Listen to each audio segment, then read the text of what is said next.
reçoit dans le studio aujourd'hui India Desjardins. Est-ce qu'elle a besoin de présentation? Je ne sais pas. Salut, India. Allô? Oui, j'ai besoin de présentation. J'en ai préparé une sur Wikipédia. D'ailleurs, je te fais signe que ta page Wikipédia n'est pas à jour du tout. Hein? Ah ouais? Ça se termine en 2017. Après 2017, tu n'as plus rien fait de C'est bizarre parce que quand je la change, il y a comme quelqu'un qui est fru puis qui la rechange. Ah! Fait que, tu sais, on dirait qu'on n'a pas le droit de changer nous-mêmes notre page Wikipédia, là. Moi, je dois t'avouer, c'est moi qui ai fait la mienne. Là. Ah ouais? Écoute, moi, à chaque fois que j'apporte des précisions ou des changements, il y a comme quelqu'un qui la change puis qui met un commentaire bien fru Ben voyons donc. sur par rapport au changement. On appelle ça la rançon de la gloire. Bravo. Mais je sais pas, ça a l'air d'être une personne en France qui s'occupe de Wikipédia, je sais pas trop quoi, mais en tout cas, il y a quelqu'un qui est fru quand que je change ma page Wikipédia. Ben, c'est pas moi qui la change, hein, c'est mon chum, parce que moi, je sais pas comment faire ça. Ben, on la salue. On salue ton chum aussi. Écrivaine, donc depuis 2006, on te connaît pour le journal d'Aurélie Laflamme, duquel tu as fait 9 tomes. Ben, moi, je dis tout le temps 8 plus un bonus. Parce que ma série, je considère qu'elle a 8 tomes, puis après ça, j'ai sorti un bonus parce que des petites filles me l'ont demandé, puis je pouvais pas résister. 2 films qui sont tirés de cet univers. 5 adaptations en BD aussi. Tu es quand même choyé là, d'avoir pu, de ton vivant, voir ton univers sur tellement de plateformes. Moi, je connais Un homme et son péché qui a fait la même chose, là, mais à part ça, ça n'existe pas. Là. C'est le fun. Les BD, en fait, c'est fait par la France parce que, tu sais, eux, c'est une façon d'adapter les livres qui ont du succès, là, tu sais, ils font des choses comme ça. Moi, j'ai pas participé à la scénarisation des BD. En tout cas, je sais que tu me dis un compliment, puis là, moi, je change de sujet, mais... Fais juste prendre le compliment, oui, puis on passe à la prochaine question. Je suis contente, je suis chanceuse, je suis reconnaissante. Tu sais, moi, quand je me suis lancée là-dedans, il n'y avait rien qui m'annonçait. Non. Tout ça, je l'ai fait parce que, justement, j'étais jeune, j'avais pas de... Tu sais, je me suis lancée dans le vide, quand même avec un filet, parce que j'ai pas arrêté pas arrêté ma day job, là. Mais je me trouve vraiment chanceuse et reconnaissante. Récemment, tu as versé un peu plus dans l'essai, dans le documentaire. Ton dernier livre, c'est... La journaliste en moi est ressortie. Est ressortie. Ouais. Mr. Big ou la glorification des amours toxiques. C'est Ouais. ton dernier essai qui est paru cet automne, je pense. Qui est paru l'année passée au printemps. L'année passée au printemps, ouais. OK. T'es scénariste aussi. Ouais. T'as collaboré avec la série... comment ça s'appelait? Avec ces gars-là, avec Sugar Sammy et puis... Ouais. Simon-Olivier Fecteau. Tu as scénarisé les films d'Aurélie, hein, les 2. Oui. Le premier, je l'ai co-scénarisé. Le deuxième, j'ai scénarisé toute seule. Et bientôt, on a un film qui sort. 23 décembre.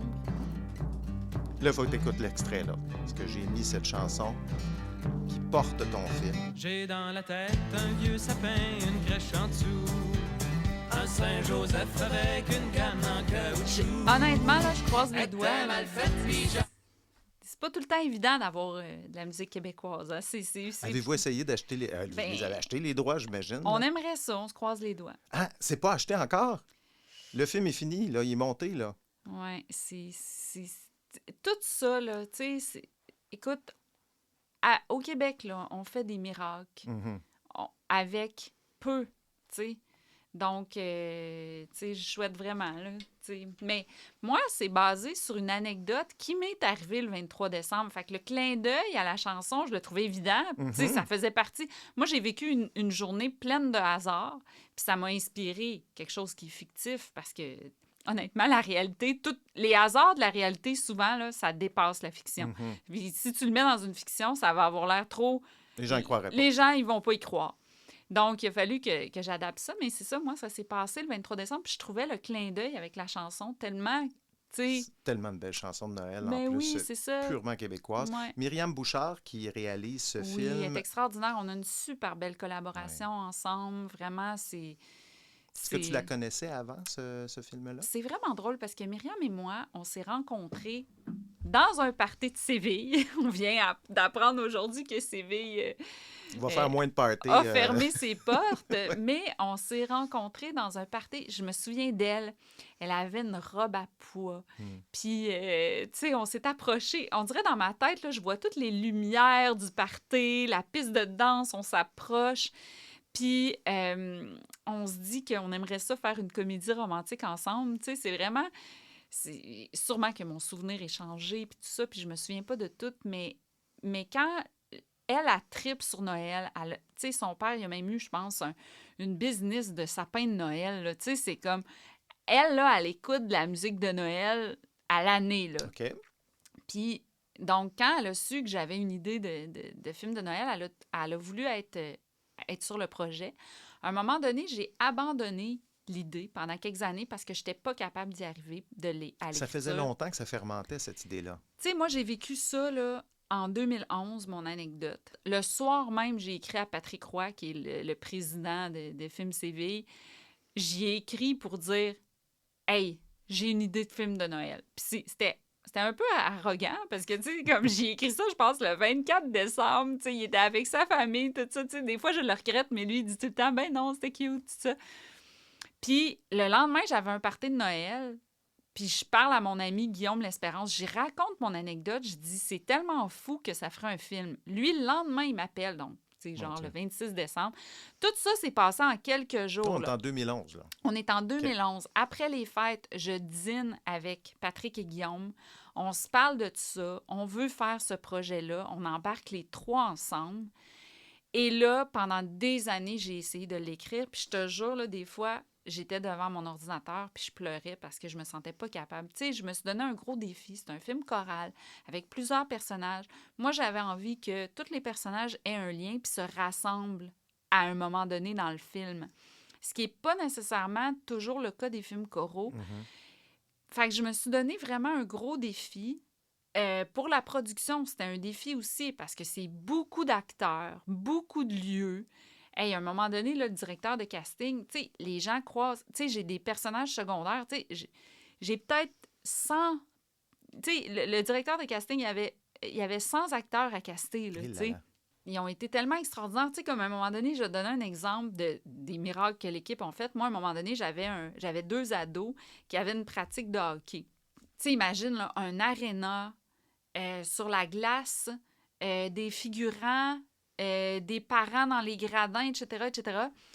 Là, pour sauver de l'argent, j'ai mis ma scène dans des cases. Tu sais, c'est comme... Tu sais, c'est déchirant parce que toi, tu veux faire quelque chose... On a toutes les mêmes références. Hein? On a les références américaines où est-ce que, tu sais, money is no object. Tu sais.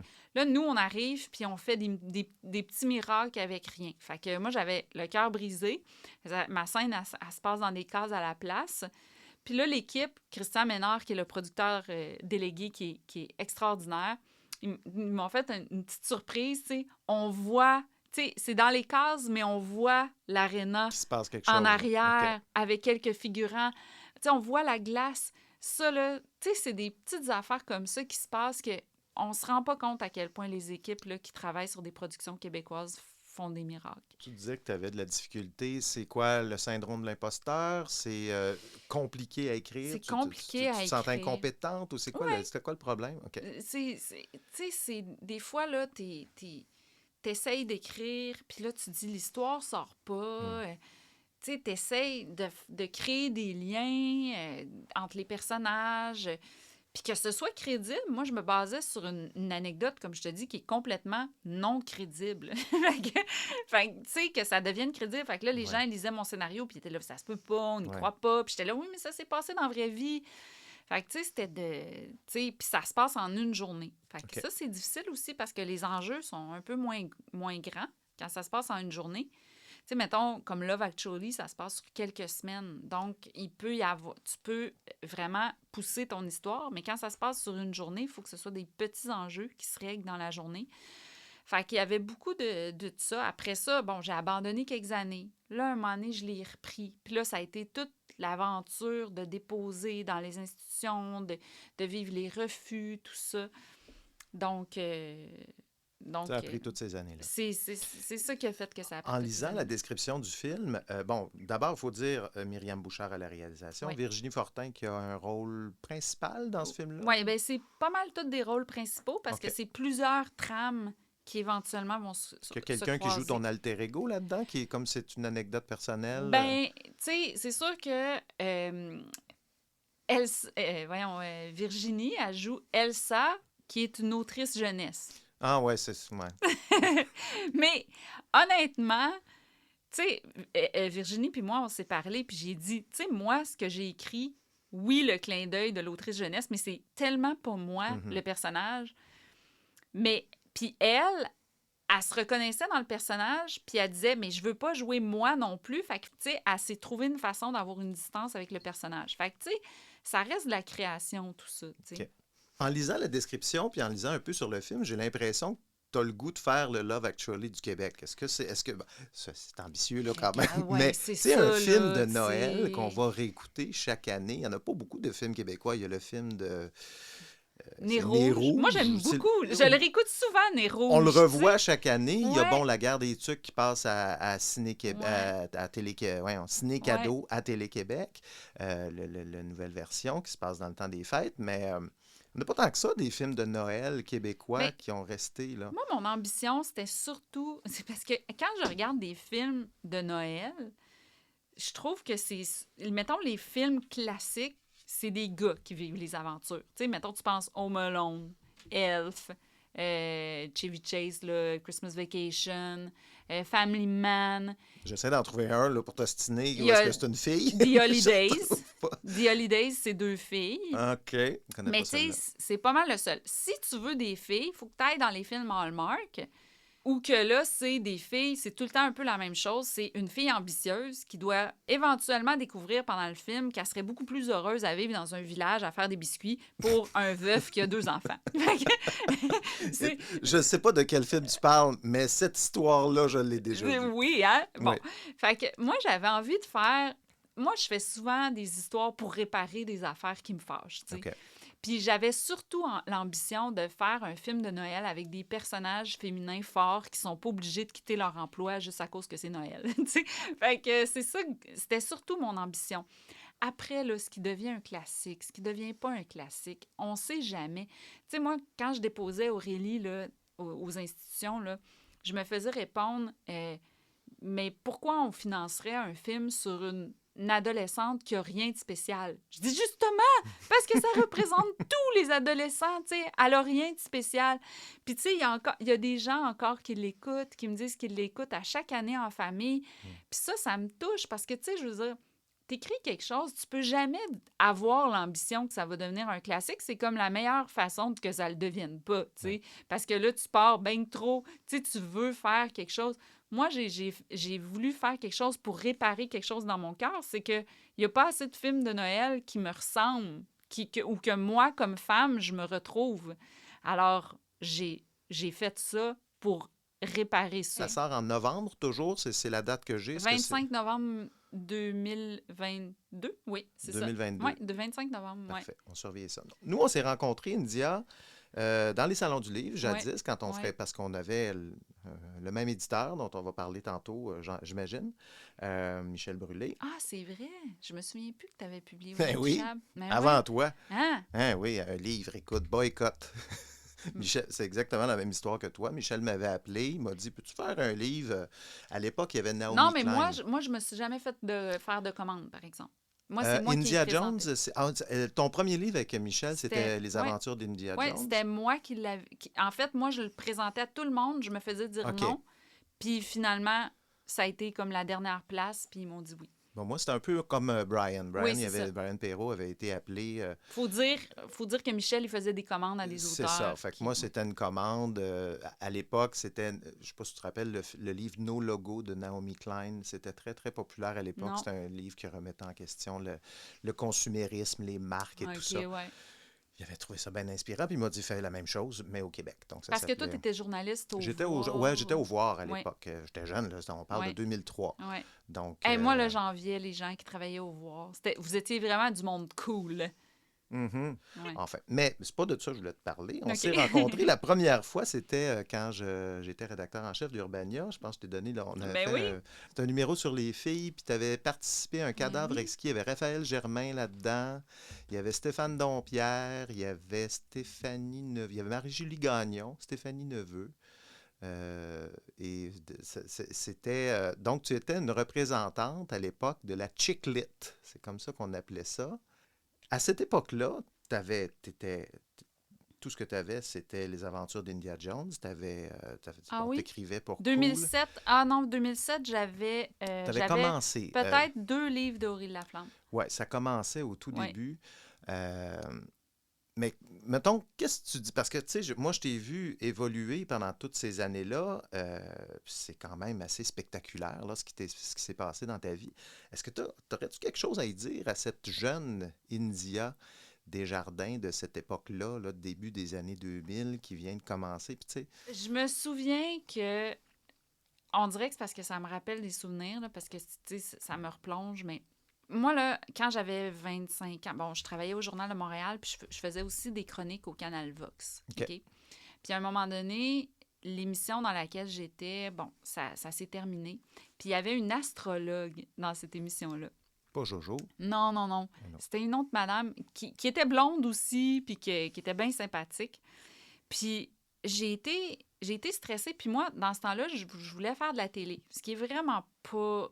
Tu sais, ça fitait pas avec moi, tu sais. Je pense que j'avais de la création en moi, mais je savais comme pas où à faire aller ma création, tu sais. J'étais journaliste, mais je sais pas pourquoi je savais pas quoi faire. Puis je me disais, un jour, je vais écrire des romans, peut-être à ma retraite, tu sais. OK. Parce que, je veux dire, réalistement, écrire des romans, on le sait tous que c'est pas une carrière, tu sais. Pas une job de jour, là. Non, c'est ça. Fait que, en quittant l'émission, j'ai demandé à l'astrologue, t'aurais-tu un conseil pour moi dans les astres? Tu sais, genre, tu sais, je cherchais tellement des réponses. Puis, tu sais, elle m'a pris la main comme ça, puis elle a dit, suis ton cœur. Puis, honnêtement, là, je donnerais pas un autre conseil que ça à la jeune India, parce que c'est toujours ça que j'ai fait. OK. J'ai suivi mon cœur. Puis, tu sais, regarde, là, tu sais, mettons le film 23 décembre, là, honnêtement, si tu dis, fais quelque chose, mettons, de payant, puis tout ça, ça serait pas ça que je choisirais parce que j'ai travaillé 10 ans, divise un salaire de scénario de film sur 10 ans, là, c'est pas viable, tu sais. Mais j'ai suivi mon cœur, puis je le suis contre vents et marées parce que pour ce film-là, on a plein d'obstacles, mais c'est ça, je donnerais pas un autre conseil que ça. Puis, tu sais, des fois, je dis à mon chum, tu sais, la petite India, là, de 8 ans, là, si j'y avais dit tout ça, là, j'aurais pas cru. Non. Ou quand j'étais une ado, puis que je me sentais comme une extraterrestre, puis je mangeais toute seule dans les toilettes, si j'avais pu lui dire, « Hey, tu sais, ça va bien aller, là, tu sais, tu vas faire ça, tu vas faire ça. » Ou, tu sais, l'autre jour, je disais à mon chum, tu sais, mettons, quand mon film 23 décembre va sortir, ben, j'ai quand même fait 3 films. Ben oui. Tu sais, je 3 suis films. quand même... Tu sais, je me trouve privilégiée, je me trouve chanceuse, je suis contente, tu sais, Absolument. de ça. Fait Absolument. que, je sais pas si ça répond bien à ta question. C'est J'ai même parfait. une boule dans la gorge tellement Écoute. que je me sens emportée dans l'émotion. Je veux qu'on parle de ta balado, parce que c'est la raison pour laquelle Oui. je t'ai invité. Et on va écouter la bande-annonce. Le 31 mai 2021, les médias sortent une nouvelle. L'éditeur Michel Brûlé meurt dans un accident de vélo au Brésil. Michel Brûlé ne connaîtra jamais sa sentence. Lundi midi, il a perdu la vie dans un accident de vélo à 56 ans. Je m'appelle India Desjardins et Michel Brûlé, c'est mon premier éditeur. C'est un homme reconnu pour ses grands succès, mais aussi pour ses frasques et sa démesure. Sa mort survient quelques jours après qu'il se soit pas présenté à une audience où il devait recevoir sa sentence après avoir été reconnu coupable d'agression sexuelle. Le contexte étrange de son décès suscite rapidement des questionnements et des doutes. Les gens pensent à un canular, à une mise en scène. J'y échappe pas, comme d'autres personnes du milieu littéraire. Spontanément, j'y ai pas cru. Je trouvais ça trop gros, je trouvais ça disproportionné, je trouvais ça arrangé avec le cas des vues. Donc mon premier réflexe s'est fait me semble. On a le doute sur le fait qu'il n'est pas décédé parce qu'on connaît Michel et on sait jusqu'où il est prêt à aller. Et il n'y a pas de limite. La limite du bon sens, il la traverse aisément. Quel genre de vie il faut avoir vécu pour que les gens ne croient pas à ta mort? Dans le balado « Tombé », je tente de décortiquer les aspects humains et sociaux de cette histoire-là qui touchent notre rapport au pouvoir, les milieux de travail toxiques, le mouvement MeToo, la manipulation et la santé mentale. Un balado Radio-Canada audio. Cette phrase que tu dis, moi, je résume tout. Quel genre de vie faut-il avoir vécu pour qu'on ne croit pas à ta mort? J'étais, tout ce que tu racontes, j'étais là-dedans aussi quand j'ai découvert la mort de Michel. Comment c'est arrivé, ce projet-là? Je sais que c'est avec Guillaume L'Espérance, vous vouliez faire... Non, moi, c'est drôle parce que Guillaume, ces temps-ci, il me dit, là, je sais pas, je l'ai peut-être mal expliqué dans mon épisode, mais il me dit, hey, des fois, je me fais féliciter pour ton balado. Puis là, je leur dis, ben, c'est pas moi qui ai produit ça, mais là, il dit maintenant, je fais juste dire merci. C'est moins compliqué. Mais comment c'est arrivé, cette idée de balado? En fait, c'est que Michel est décédé. On a appris que Michel est décédé. Puis là, moi, j'y ai pas cru. J'étais comme, mais voyons. Ça arrivait une semaine après qu'il ne se soit pas présenté à une audience pour recevoir sa sentence dans son procès d'agression sexuelle. Puis là, je me disais, le timing, ce qu'on nous racontait comme circonstances, tout ça, c'était comme, on dirait dans ma tête, c'était tellement Michel que ça se pouvait pas. Puis là, j'ai vu que j'étais pas la seule à pas y croire. J'ai vu que plein de monde n'y croyait pas. Puis moi, il faut dire, moi, j'ai vécu un gros conflit avec Michel dans lequel je me suis sentie très seule. Puis, tu sais, pour moi, c'était pas nécessairement l'évidence que c'était beaucoup de monde qui vivait certaines choses avec Michel. T'sais. Fait que quand j'ai vu que plein de monde n'y croyait pas, j'étais comme, mon Dieu, qu'est-ce qui se passe? Puis là, je me suis demandé, mais quel genre de vie il faut avoir vécu pour qu'on ne croie pas à ta mort? Et là, cette question-là me hantait. Mon chum venait de faire 2 balados avec Radio-Canada, fait que je connaissais un peu l'équipe. Puis là, je les ai appelés, j'ai dit, le lendemain de sa mort. Là. En fait... C'est ça que tu fais, toi, t'appelles des grands producteurs, tu dis « Hey, j'ai une idée! » OK, c'est comme ça que ça fonctionne, hein? OK. Mais moi, c'est parce que j'ai toujours été de même. OK. Je suis gênée, mais fonceuse. OK. Puis souvent, quand je présente une idée, je suis tellement excitée. Fait que oui, c'est ça, c'est vrai, c'est ça que j'ai fait avec Patrick Roy. Ça a comme pas rapport. Qu'est-ce que je fais là, tu sais? C'est comme, on dirait, je saute des étapes, tu sais, je passe direct. On va aller voir le boss. On va aller voir le boss. Puis, okay. Oui, c'est ça. Je leur écris sur Twitter, tu sais, c'est vraiment ça. Patrick Roy, j'avais écrit en message privé sur Twitter, tu sais, c'est comme... Mais tu sais, on se connaissait un peu, on se croisait dans des soirées, tout ça, fait que... Bref, là, le soir, je me dis, oh mon Dieu, ça ferait un bon balado. Puis, moi, là, à ce moment-là, j'étais super fatiguée, pandémie, je venais de travailler super fort sur Mr. Big. Je me disais, je vais prendre un peu off, là, parce que Mr. Big, ça a été énormément de recherche. J'ai vraiment travaillé fort. Donc, là, je me disais, bon, avant mon prochain projet, je vais prendre un petit pas de recul.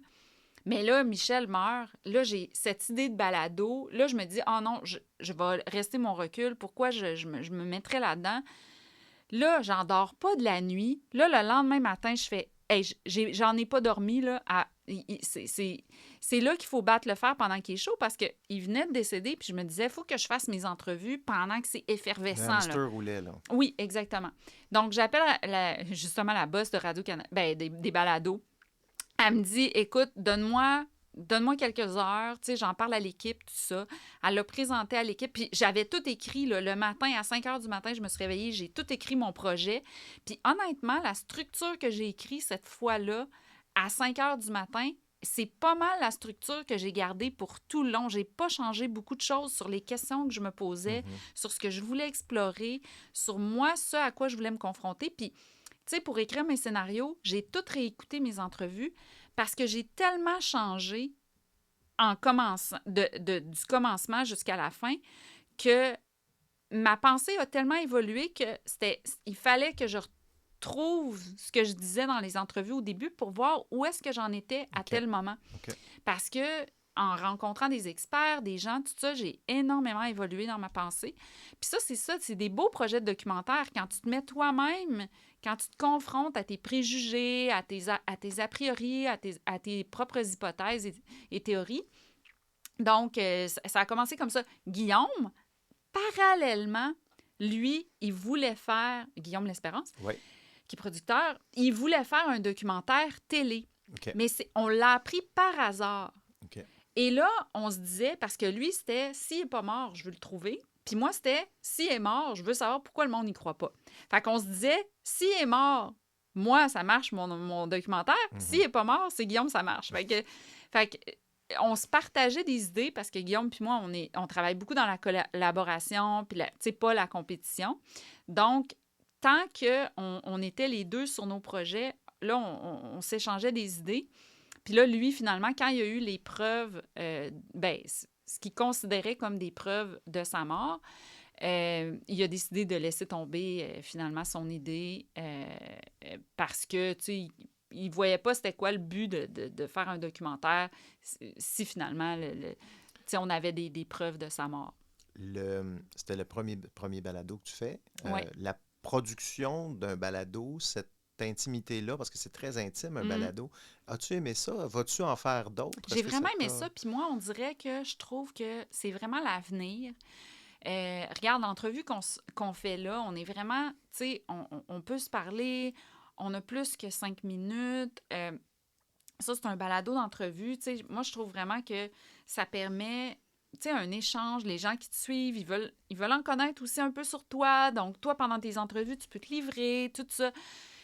Puis, pour le documentaire, moi, je préfère les documentaires en balado qu'à la télé parce que tu peux faire ça en faisant ta vaisselle, en pliant ton linge, en allant prendre une marche. Tu sais, ma mère, elle a découvert le balado avec nos balados à Olivier puis moi, puis maintenant, elle est accro, là.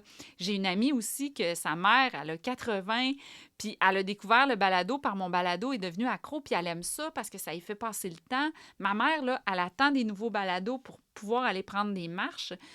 Tu sais, on peut pas faire ça, écouter la télé en allant prendre une marche, tu sais. Donc, je trouve vraiment, moi, que c'est le fun. Aussi, il y a tellement de gens que si ça avait été avec la lourdeur d'une production télévisuelle, m'auraient pas parlé. Tu sais, moi, là, j'appelais des fois des gens. « OK, t'as-tu 15 minutes? » « Oui, 15 minutes, parfait, je t'appelle. » Tu sais, j'aurais pas pu faire ça autrement. Des fois, je me déplaçais, c'est sûr, avec mon micro, tout mon équipement, pour des entrevues un peu plus longues, plus intimes, tout ça. Mais, tu sais, moi, la question, c'est, adoré. vas-tu en faire d'autres? Ah As-tu oui. d'autres projets? J'ai une autre idée, mais je vais attendre, là, parce que, tu sais, comme tu sais, c'est pas les projets les plus... tu sais, je veux pas dire qu'on fait nos projets pour l'argent ou tout ça, mais, tu sais, c'est sûr que... Non, tu veux gagner un salaire en faisant ce travail-là. Puis, tu sais, honnêtement, j'ai pas à me plaindre, là, tu sais, Radio-Canada paye très bien tout ça. Mais, tu sais, c'est sûr que c'est pas les projets. Tu sais, c'est beaucoup de travail. Tu sais, oui, ma réponse est beaucoup trop longue puis beaucoup trop sincère. Il me semble que je devrais être un petit peu plus politicienne. J'ai une idée. Je vais voir si j'ai l'énergie puis... le temps là, de m'y consacrer. Parce que tout faire en 2022 non plus. Oui, exactement. Parce Michel... que j'ai aimé ça. Oui, j'ai aimé ça, faire ça. J'ai beaucoup aimé ça. Je trouve que c'est une autre façon de raconter une histoire. Tu sais, mon balado, la façon de le scénariser, pour moi, c'était autant une enquête que des questionnements qu'une façon de raconter une histoire aussi. Donc, moi, je l'ai trouvé vraiment fascinant. J'ai écouté en rafale, en peinturant ce studio ici. C'est bien peinturé. Bien peinturé. J'ai comme un petit apport là-dedans. Moi, j'ai reconnu, tu vois, le Michel Brûlé que j'ai reconnu, c'est celui de l'épisode 4. J'ai l'impression, le Michel Brûlé entre gars. Tu sais, celui que, je pense que c'était, j'avais fait une entrevue avec lui, je me souviens, pour le voir. Puis le fameux catalogue de femmes à marier, là, je l'ai vu. Parce que pour dire à tes auditeurs et auditrices, dans le fond, ce qu'on raconte dans le balado, c'est que Michel, il présentait un truc photo où est-ce qu'il était nu et il y avait des femmes... Moi, je ne l'ai pas vu nu, tu l'as pas vu mais nu? j'ai vu un catalogue. Tu sais, moi, je me souviens à l'époque, j'allais à son bar, comment ça s'appelait? Planète Libre. Planète Libre. Je suis allé à plusieurs reprises à ce bar-là. J'aimais ça parce que moi, je suis pas quelqu'un qui aime les foules. Puis dans ce bar-là, il n'y avait jamais personne. Fait Non. que- Puis il n'y avait pas de fumée de Il y avait cigarette, pas de c'était fumée de cigarette. avant l'interdiction. C'est vrai. Puis je me souviens qu'il y avait 2 Ukrainiennes, je me souviens plus des gens des pays de l'Est là, qui étaient là, des jeunes femmes qui étaient venues pour Michel. Le fameux catalogue. Moi, c'était comme un catalogue de il y a des femmes qui veulent être mariées à des personnes occidentales. Bon, c'était ce catalogue-là que j'ai vu. Il y a un petit truc qui m'a chicoté. Tu sais, Ah oui? tu dis que tu as eu un conflit. Je ne veux pas tout révéler. C'est tout révéler ce qu'il y avait dans la série parce que je veux que les gens l'écoutent. Mais tu dis que tu avais peur que Michel brise ta carrière, tu sais, avec le petit conflit que tu avais eu. Mais tu sais, Il y a un gros conflit. un gros conflit.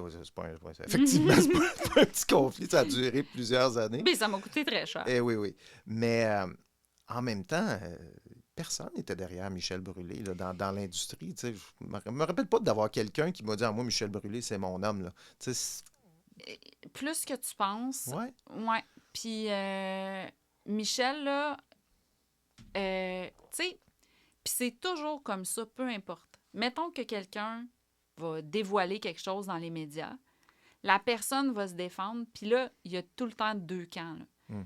Puis, tu sais, il y a tout le temps des gens pour dire « Ah, les artistes qui se plaignent, le ventre plein. » Il y a tout le temps des gens pour détester la personne qui va dénoncer quelque chose. Donc, oui, j'étais en danger de tout ça. Puis, en plus, tu sais pas à quel point...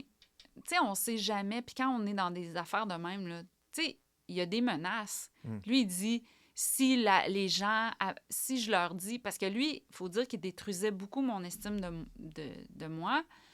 Il me faisait sentir beaucoup comme si j'étais une méchante, quelqu'un qui fait des psychodrames, Une diva. Une diva. Donc, je me vois pas comme ça dans la vie, puis j'avais peur de ce reflet-là qui m'envoyait, puis j'avais peur que c'est ça que les gens pensent de moi, puis que les gens veulent plus travailler avec moi. Parce que même si quelqu'un est vraiment pas fin, là, tu sais, quand il commence à parler de quelqu'un d'autre, si le moindrement t'aimes pas cette personne-là, ou ça peut te rester dans la tête, le message, il y a peut-être un questionnement qui peut te rester dans la tête. Puis j'ai des exemples là, qui me viennent tout de suite en tête que je veux pas dire, mais ça arrive. Donc oui, je pense que... C'est une vraie peur que tu avais. Oui, puis souvent, quand t'es la personne, mettons, qui va dénoncer tes contrats avec un éditeur, les gens disent « Ah, elle, c'est une personne à problème. » Même si t'as raison, tu passes pour quelqu'un qui va faire des difficultés, puis des fois, il y a des gens qui veulent moins travailler avec toi à cause de ça. Regarde, c'était peut-être injustifié, mais j'avais peur de lui parce qu'il a créé un climat pour que j'aille peur de lui. Pour moi, c'est Donald Trump. C'est le Donald Trump de l'édition. Je vois beaucoup de parallèles entre le narcissisme, la mégalomanie qu'il avait et celle de Donald Trump qui... Bien, c'est intéressant que tu dises ça parce que moi, c'est ça, tu sais, c'est un peu ça que j'ai voulu faire dans le sens que j'ai voulu utiliser cette histoire-là pour que les gens puissent reconnaître autre chose, tu sais, parce que pour moi, cette histoire-là, elle n'est pas unique. Puis, tu sais, en ce moment, là, regarde, Elon Musk, il y a des allégations de trucs sexuels contre lui. Puis qu'est-ce qu'il dit? Je suis victime d'un complot parce que les gens sont jaloux de moi puis qu'ils m'haïssent, puis nanana. Comme si une fille pouvait faire un complot contre le gars le plus riche du monde, tu sais, comme elle a rien à gagner à ça, là, tu sais. Donc, c'est vraiment... Pour moi, il y a tu sais... Pour moi, c'était important de raconter une histoire qui n'était pas seulement au sujet de Michel, mais qui est révélateur d'une situation qui existe dans plusieurs milieux. Moi, j'ai eu plusieurs confidences depuis que j'ai sorti mon balado. Donc, c'était important pour moi. Puis que le fait que tu t'associes quelqu'un, tu sais, moi, j'en ai plein d'autres exemples. Là. Puis des fois, là, je suis capable de nommer un épisode. Je dis, ah, voilà, ça, c'est le blues du businessman. Ah, voilà, loup noir, loup blanc. Tu sais, je suis capable de nommer mes épisodes parce que je voulais faire une autopsie de situation. Je voulais décortiquer une situation qui n'était pas unique. Je voulais la rendre universelle. Puis si tu me dis que tu as été capable de faire des associations, ben moi, je suis contente de ça. toi et Michel. Vous aviez une relation très, très... Pas de codépendance, là, mais tu sais, en même temps, lui, tu y amenais son pain et son beurre, et toi, vice-versa aussi, parce que c'est lui qui t'a fait naître aussi en tant qu'écrivaine. Tu sais, il y en a des éditeurs qui m'ont dit « On n'aurait jamais pu te donner ce que Michel t'a donné. Fait que moi, je vais toujours associer mon succès à lui puis ses idées de marketing qui étaient des bonnes idées. Puis ce que je voulais faire dans mon balado, c'était justement de montrer que pourquoi on s'associe à quelqu'un comme ça. Premièrement, on ne sait pas que la personne... On ne sait pas tout ce qui se cache derrière une personne. On ne sait pas quand on s'associe avec quelqu'un. On s'associe avec quelqu'un parce qu'elle a des bonnes idées, parce que, tu sais, elle a de l'enthousiasme, puis tout ça. Puis après ça, tu découvres des mauvais côtés. Mais c'est rare que tu vas t'associer à quelqu'un parce que tu vois plein de mauvais côtés. C'est parce que tu vois les bons côtés, tu sais. Puis moi, Michel, il y en avait des bons côtés, puis c'est inconfortable à entendre. Puis ça a été même inconfortable pour moi de me l'avouer. Ça m'a pris un processus. Parce qu'au début, même, quand il y a des gens qui me disaient qu'ils ne voulaient pas me donner d'entrevue parce qu'ils avaient peur de le trahir, honnêtement, ça me faisait mal.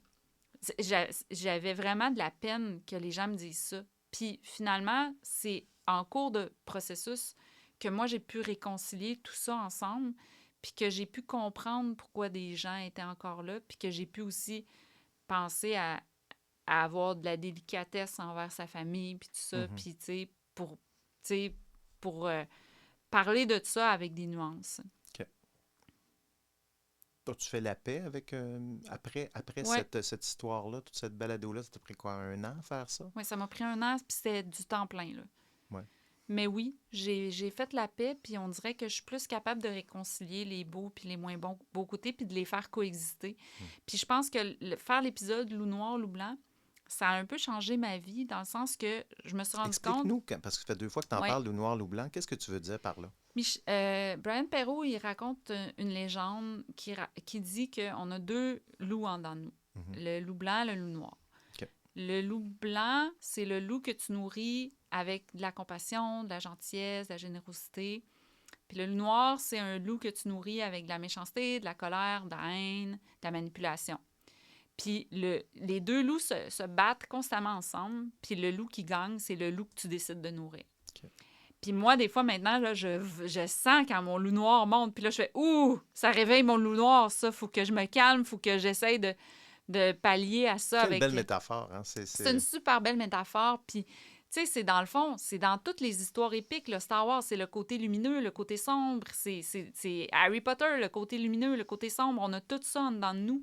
Puis c'est une bataille épique, tu sais, qui a été mise dans des contes fantastiques, mais tu sais, qui finalement existe depuis le début des temps. Puis moi, je me suis rendu compte que, tu sais, des fois, à un moment donné, puis ça m'a marqué, je relisais toute ma correspondance avec Michel, puis je me voyais souffrir dans cette correspondance-là, tu sais. Puis à un moment donné, j'ai forwardé un message à mon agente en lui disant... ici, il est gentil, il est redevenu le vrai Michel. Puis je me suis dit, ça veut dire que pour moi, le vrai Michel, c'était celui qui était gentil, tu sais. Puis je pense qu'on est souvent comme ça. Puis quand on est en contact avec quelqu'un qui a une violence, souvent, on pense que sa violence, c'est pas son vrai côté. Le vrai côté, on pense tout le temps que c'est le bon. Puis après ça, quand on déteste une personne, on pense que la vraie personne, c'est la personne méchante. Alors que les êtres humains, là, on est toutes. On est autant gentil que méchant parfois et autant méchant que gentil parfois. Tu sais, on a tout ça en nous, puis on peut choisir un chemin plutôt que l'autre. Puis de comprendre que j'avais tout ça. Hey, mon ventre crie, je sais pas si tu le pognes dans ton micro. C'est un bon studio, mais pas à ce point-là. Mais, tu sais, c'est ça. Fait que d'essayer de voir que les êtres humains sont multifacettes, moi, ça m'a apporté beaucoup. Marie-Ève Coton, qui est docteur Marie-Ève Coton, qui est une psychiatre, tu sais, elle m'en parle de ça, tu sais, de notre impression que souvent la méchanceté ou la violence, ça vient d'une maladie mentale. Puis elle dit quelque chose de vraiment beau là-dessus, tu sais, puis elle donne des chiffres. Puis, tu sais, moi, ça m'a fait réaliser que moi aussi, des fois, quand les gens sont violents, j'associe ça à une maladie mentale, puis un trouble de santé mentale plutôt. Puis je pense que c'est intéressant de redéfinir un peu nos conceptions, de revoir un peu nos conceptions de l'être humain. Puis moi, en tout cas, à travers ce balado-là, j'ai beaucoup bougé par rapport à mes perceptions et mes préjugés. Fait que je voulais juste terminer là, sur ce que Dr Coton disait par rapport à la violence. J'aimerais qu'on passe au À ton fameux questionnaire. questionnaire de Proulx. Oui. Le questionnaire de Proulx!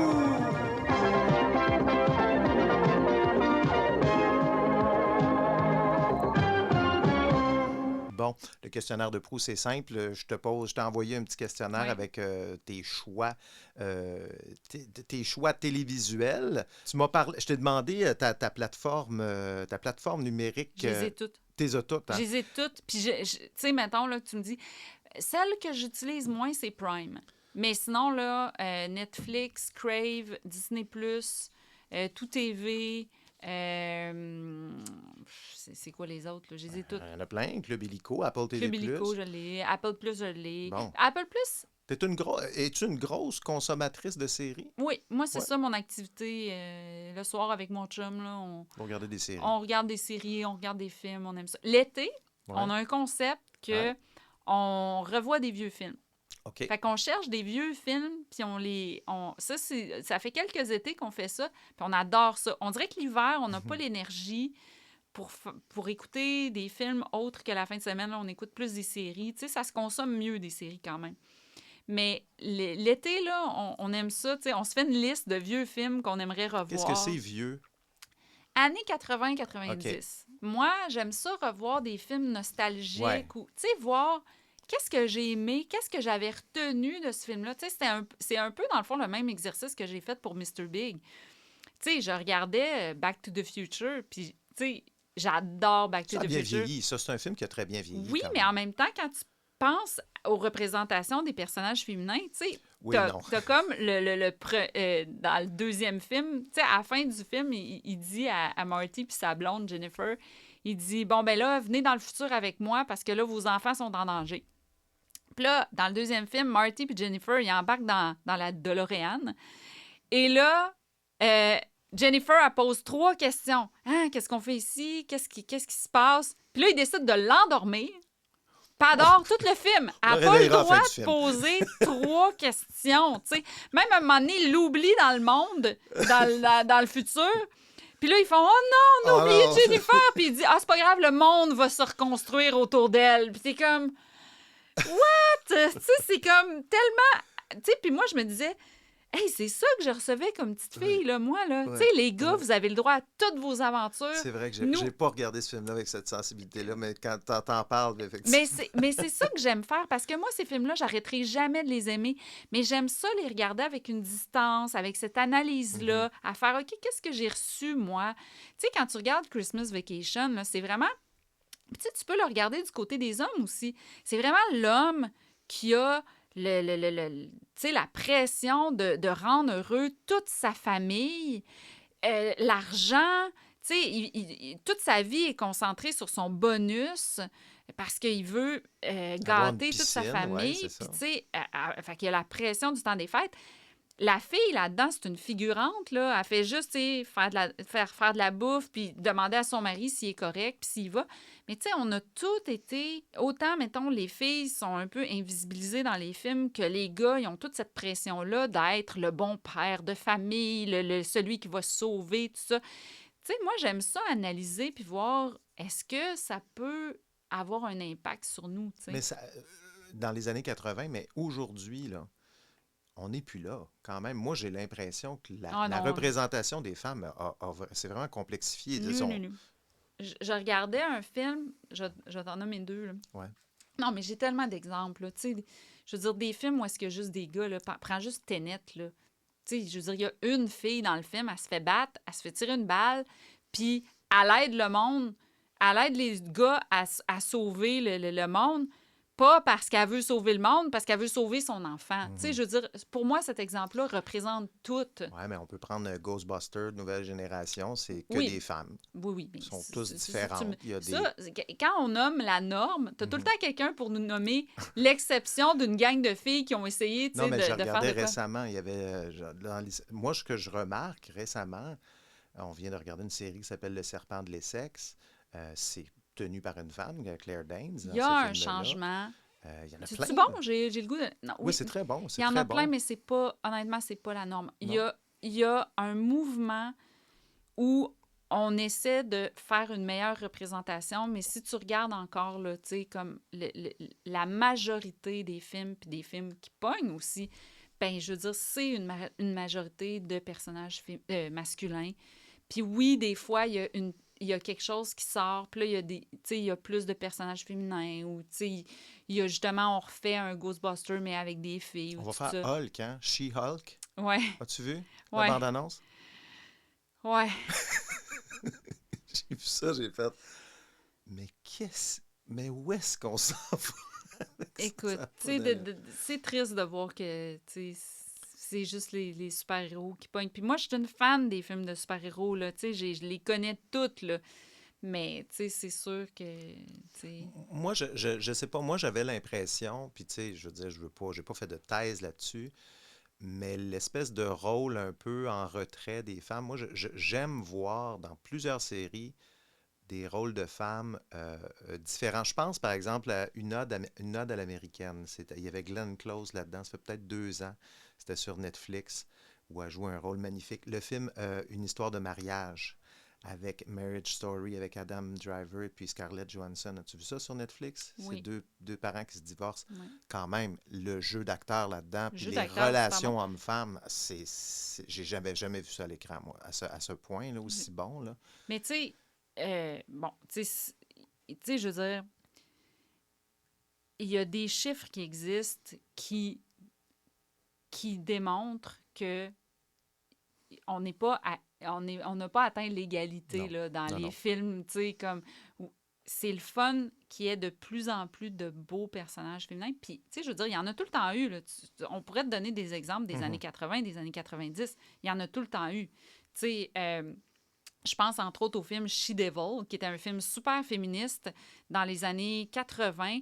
Puis l'autrice de ce film-là, elle a dit, tu sais, elle dit, moi, j'ai voulu faire ce film-là pour justement montrer des femmes fortes. Puis, tu sais, c'est des femmes fortes dans un contexte de vie où les femmes n'avaient pas le droit de travailler puis s'occuper encore de la famille puis tout ça. Donc, tu sais, chaque époque a sa représentation de c'est quoi une femme forte par rapport à une société qui est inégale, tu sais, où est-ce que quand même que c'est l'homme qui a plus de pouvoir.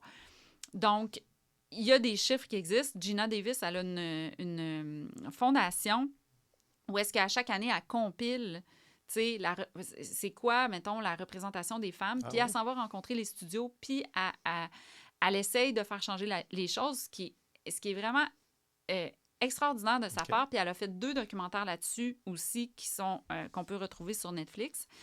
Donc, tu sais, je pense qu'il y a encore du chemin à faire dans comment les femmes sont représentées. Puis, tu sais, des fois, on dit, ben il y a une femme, elle est super forte dans le truc, puis là, il y en a juste une où, finalement, c'est fait avec, tu sais, comme mettons dans Justice League, il y a Wonder Woman, mais Wonder Woman est super sexualisée, contrairement dans son film à elle. Je te dirais que c'est pas tellement... Oui, des femmes fortes, il y en a toujours eu, il y en a des bons...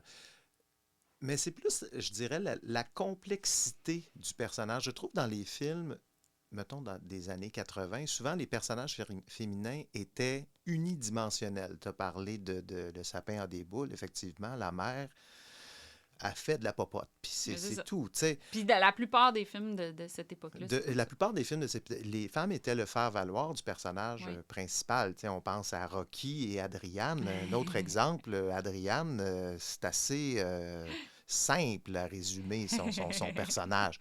Mais je trouve qu'avec les années, et moi, je sens qu'il y a quand même un mouvement qui est en train de changer. Je pense à Nomadland, quand même un personnage complexe là, qui est là, puis c'est une féminité qu'on n'avait jamais vue non plus à l'écran. Mais ça, c'est tant mieux. Puis, tu sais, je veux dire, on peut... encore là, on peut pointer les bonnes affaires, mais je pense qu'il y a encore beaucoup de choses à faire, puis encore beaucoup de choses à faire pour présenter la vision féminine aussi, le female gaze, contrairement au male gaze, qui est comme plus le regard masculin sur les femmes, tu sais. Donc, le point de vue féminin sur les choses, tu sais, il y a encore beaucoup de place à ça. Mais tu vois, comme mettons Disney, là, Disney s'adapte au bout à toutes ces demandes-là. Puis tu le vois dans les films de Disney qui sortent en ce moment. Donc, de faire des personnages moins princesses, qui veulent moins un prince, puis tout ça. De faire des personnages féminins qui se battent. Avant, il y a toute une étude que j'avais lue pendant que je faisais Mr. Big où tu voyais que les femmes, mettons, dans les films, souvent, ils n'ont pas la même arme qu'un homme. Donc, ils vont se battre avec leur sacoche ou un chandelier ou une poêle à frire ou des affaires de même. Mais tu vois, je regardais un film d'action avec Angelina Jolie qui est sorti récemment. Je me souviens plus du nom, mais elle joue voyons comment ça s'appelle, là, quelqu'un qui surveille les forêts, là, un ranger. Là, oui. Quelqu'un qui surveille les forêts. Quelqu'un qui surveille les forêts. Et puis... Une garde forestière. Une garde forestière. Voilà. Et là, tu te dis, c'est le fun, un personnage, un film d'action avec un personnage féminin. Bon. Fait que là, Angelina Jolie, un moment donné, il faut qu'elle combatte des méchants, OK? Mais là, elle se change. Tu vois un gros plan, OK, de elle qui est en brassière à dentelle. Je vais te dire un secret sur les femmes, là. C'est impossible, OK, que tu habites dans une maison dans le bois, OK, en plein milieu de la forêt, OK, puis qu'il n'y a même pas de toilette dans ta maison parce que c'est une maison sur pilotis en hauteur pour que tu puisses regarder, observer la forêt, là. C'est impossible que tu vas aller te mettre une brassière en dentelle blanche, OK? Non. C'est impossible. Parce que ça va t'irriter les mamelons, OK? Je vais te le dire, là. On est entre nous ici, là. Bon. Ça ne peut pas, OK, exister. Puis là, elle, tout le long du film, elle court avec ses grands cheveux longs dans un feu de forêt. Ça, je vais te dire un autre secret sur les femmes. Il y a un moment donné où la fille, elle va s'y attacher les cheveux puis qu'elle va s'y mettre en dessous de sa casquette parce qu'elle va avoir peur que ses cheveux pognent dans le feu ou qu'elle va avoir trop chaud puis elle va avoir besoin de bien voir parce qu'à un moment donné, quand tu as les cheveux longs, là, ça t'arrive d'en face puis tout ça. Fait qu'elle va s'y attacher les cheveux. Puis aussi... Jamais, alors que ses ennemis masculins, ils ont tous un fusil, jamais elle n'a un fusil. Ah non. Elle a une hache, elle a un bâton de bois.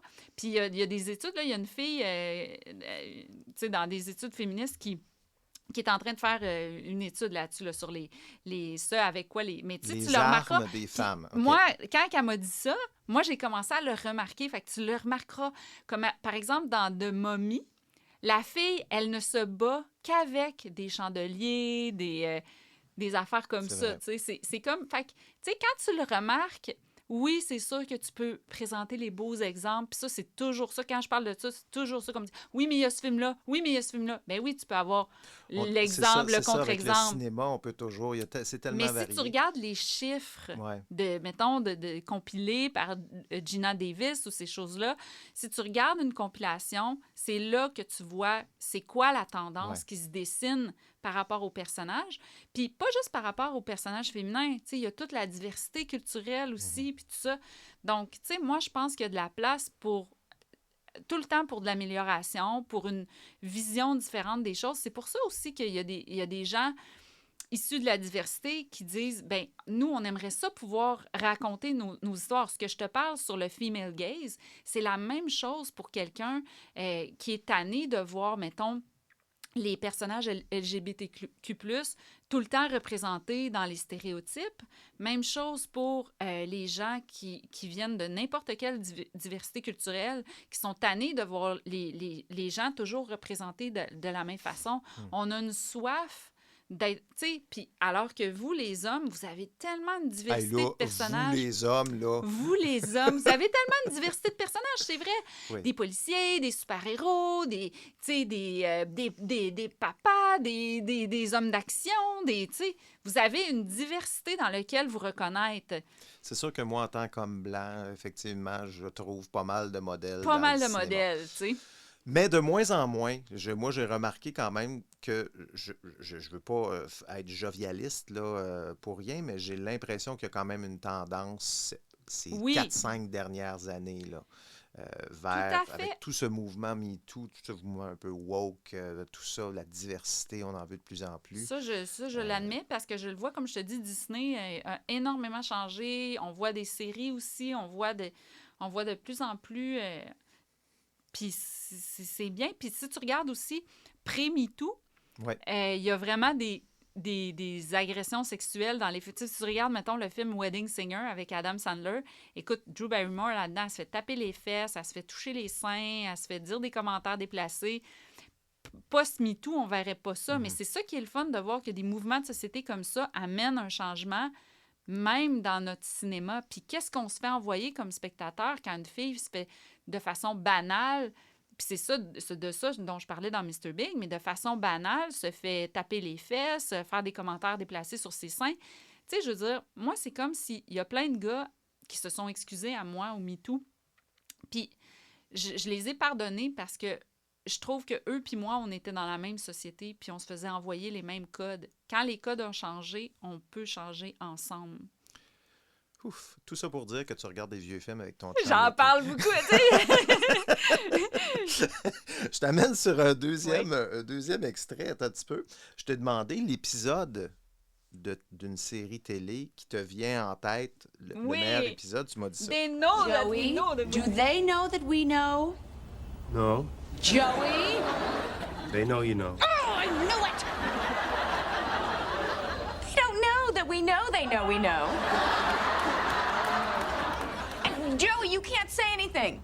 Couldn't if I wanted to. Je les connais par cœur, les Friends. Puis ça, c'est mon épisode préféré. Ouais. Moi, tu vois, mon épisode préféré, c'était... My sandwich! My sandwich! Ah ouais, moi, j'étais Team Ross. C'était mon personnage préféré dans cette série-là. Toi, c'était lequel dans Friends? Probablement Rachel, comme Rachel? bien des filles, ouais. Rachel, ça, c'était Jennifer Aniston. Oui. Ça fait longtemps que j'ai pas regardé ça. Donc, Friends, oui, on se rejoint là-dessus. As-tu vu la réunion qu'il y a eu récemment? Oui. C'était touchant. J'ai bien aimé Tu ça. sais, il y avait comme un extrait au début où est-ce qu'il parlait de... Il y avait des gens d'un peu partout dans le monde qui racontaient c'était quoi Friends dans leur vie. Il y avait des gens de l'Inde, de partout dans le monde. Oui, j'ai des frissons. Tu me... Ah oui, c'était Mais tu sais quoi, incroyable. moi, je me reconnaissais là-dedans parce que moi, là, je suis arrivée à Montréal, j'avais 20 ans. Puis tu sais, je parlais pas anglais, tu sais, puis j'avais pas d'amis.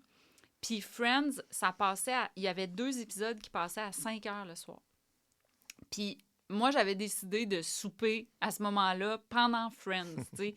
Parce que, tu sais, je travaillais tout seul de chez nous parce que j'étais pigiste. Puis c'était comme... Puis ça a été ma façon d'apprendre l'anglais parce qu'on voyait tellement les épisodes moi souvent. moi aussi, c'est ça. Ça a été mon... Fait que j'écoutais comme... J'ai comme tout écouté de façon... j'ai pas écouté de l'épisode 1 à... Tu sais, à 5 heures, là, il y avait 2 épisodes de 2 saisons différentes qui passaient. Puis là, ben, t'avais celui qui passait, je pense, le jeudi soir à 8 heures. Que ça finissait. Fait qu'éventuellement, j'ai pu voir tout. Mais ça écoute, devait être un peu déroutant parce que ça suit quand même, cette histoire-là. Ben oui, c'est ça. Ça m'a pris du temps avant de tout, comme me remettre. Puis éventuellement, j'ai eu les DVD. Ouais. Puis là, je partais du 1, j'écoutais jusqu'au bout, je revenais. Puis à un moment donné, j'écoutais avec les commentaires. Fait que ça a été aussi des profs d'écriture pour moi.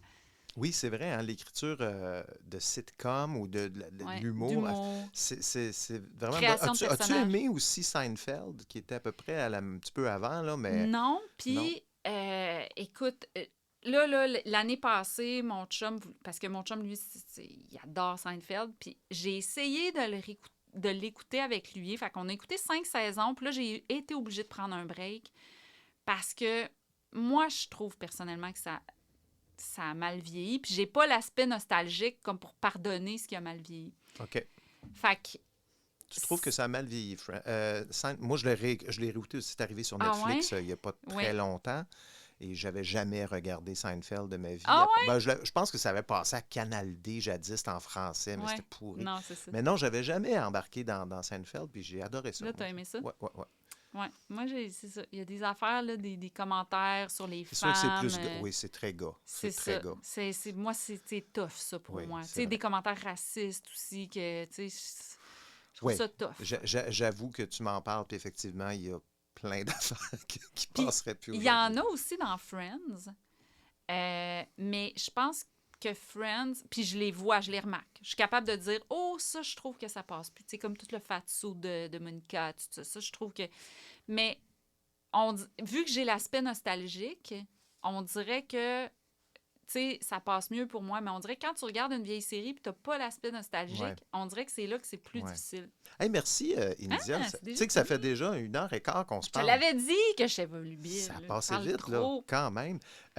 Qu'est-ce qui se passe pour... Bon, là, il y a ton film qui s'en vient cet automne. Est-ce qu'il y a d'autres choses que tu nous annonces ou de longues vacances? Des longues vacances. On est rendu là. Peut-être même ma retraite. Ah oui?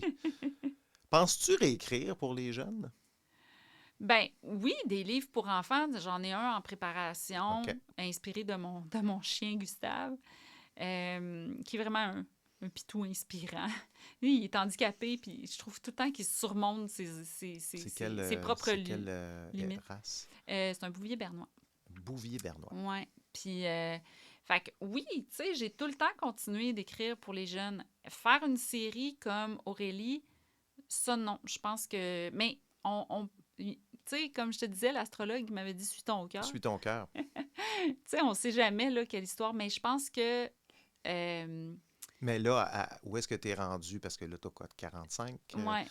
Est-ce que c'est encore un désir, un feu en toi de parler aux adolescentes ou de faire quelque chose Moi, je pour trouve que j'ai cette... dit ce que je voulais dire Ouais. sur l'adolescence, puis sur les émotions, puis Aurélie, là, elle vit encore. Il y a encore plein de jeunes qui la lisent. C'est un Fait classique. que pour moi, qu'elle vive comme ça, tu sais, au-delà de moi puis mon écriture, c'est le plus beau cadeau que je pouvais avoir. Tu sais, c'était inespéré même.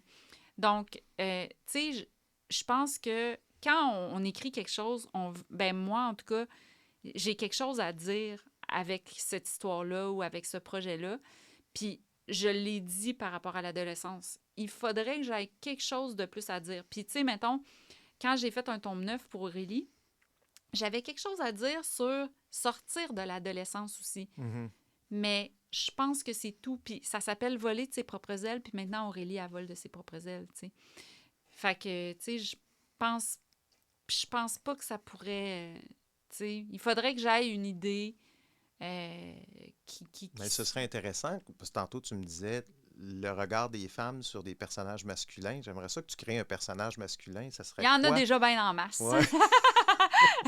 Oh! Non, mais j'en crée dans mes histoires. Mes personnages masculins, j'ai beaucoup d'amour pour les personnages masculins. Puis c'est ça que je te disais dans 23 décembre.